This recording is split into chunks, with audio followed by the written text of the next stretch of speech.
I actually said that in real life. Okay. All right. So, what? Oh, sorry.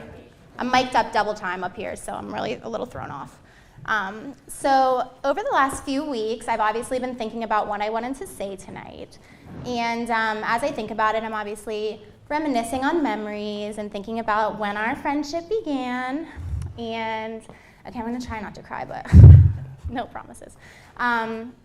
So as I'm thinking about when our friendship kind of began, I'm thinking, and I'm like, okay, we had this memory, which was in 8th grade, this memory in 9th grade, and I'm continuing to think, but for the life of me, I could not come up with when it was that Katie and I were actually first introduced. So I call up Katie, who knows everything. So she says, well, I have no idea how we met either. So I asked my mom, who also knows everything, and she did not know either. So then Katie's asking around, we're asking our mutual friends, and it turns out that no one has any idea how Katie and I became friends. So if anybody in the room has any inkling to how we literally got to this place today, please feel free to let me know. No, but Katie and I have been friends for 16 years, which is crazy to believe because I feel like I'm still like 20 years old. But over the last 16 years, we've shared a lot of memories, going to Penn State basketball games with Ted, going to Penn State football games, dance parties in my living room, dance parties in her living room, dance parties everywhere. We went to impromptu trips to Cedar Point in the trunk of an SUV. Probably not our safest choice. We've been to impromptu trips to Blue Knob, which led to us being snowed in for 3 days. And then Bonnie finally ventured out in the snow to pick us up after 3 days of not being able to access us. We've had a lot of memories, and as you can imagine, a lot of things has changed, including our fashion sense, good and bad, our hairstyles. We've been through a lot of boyfriends. You're the best, Scott. A lot of boyfriends, a lot of eyebrow plucking and over plucking. But a lot of things have stayed consistent over the years, and it's been your loyalty as a friend. Katie is truly a great friend. She's there in a minute if you need her. She is ambitious beyond all belief. Her drive is literally unstoppable. So, Scott, if there is anybody that's going to keep up with Katie, it's going to be you, but you better buckle up because it's going to be an adventure. Scott, since I first met you, you have done nothing but shown love and support constantly towards Katie and Max, and I couldn't be more thankful as a friend, knowing that she is going to have you for the rest of her life. I'm truly excited for what the future brings you. Okay, I promise I'm almost done.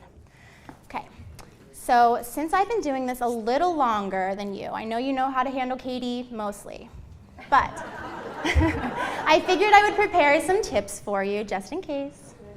So, if she's right, say so. If she's wrong, say nothing. 2, she's always right.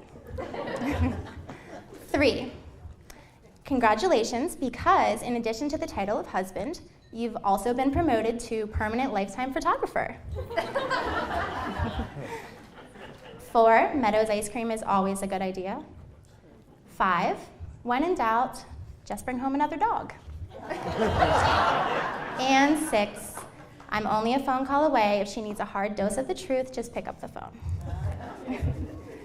I want everybody to just pause for a second and look around the room. You're the people that mean the most to Katie and Scott, and I know they're so beyond thankful that you're all here to support them. The day wouldn't be the same with all of you, so thank you so much for coming. Katie and Scott, this might be the only time that all the people you love are in the same room to celebrate you, so soak it up. Cheers to the Mr. and Mrs. Lowry.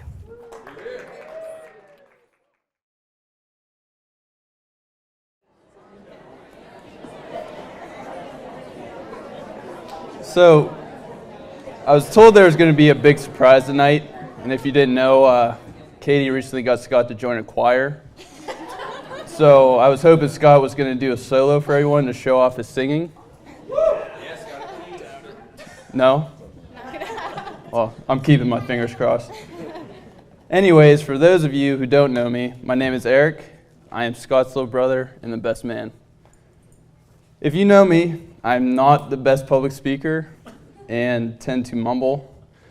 As Katie said last night, did you talk like you had marbles in your mouth? I honestly think Scott was reluctant to ask me to be his best man just because he knew I wouldn't want to speak. I'm pretty sure he bribed me with a bottle of my favorite whiskey, so I would say yes. Needless to say, I said yes, and here we are. So, you may have to disregard some of the things that I'm about to say to you because I drank that bottle of whiskey while I was writing this. Scott, it is truly an honor to be your best man, and I couldn't feel prouder to be able to represent you on the most important day of your life. And Katie, I was hoping to be the best looking person in the room today, but obviously I failed miserably. You look absolutely stunning. Scott, you look all right too. So I guess I'll tell you a little bit about my relationship with Scott. I am his little brother. We met in the 90s.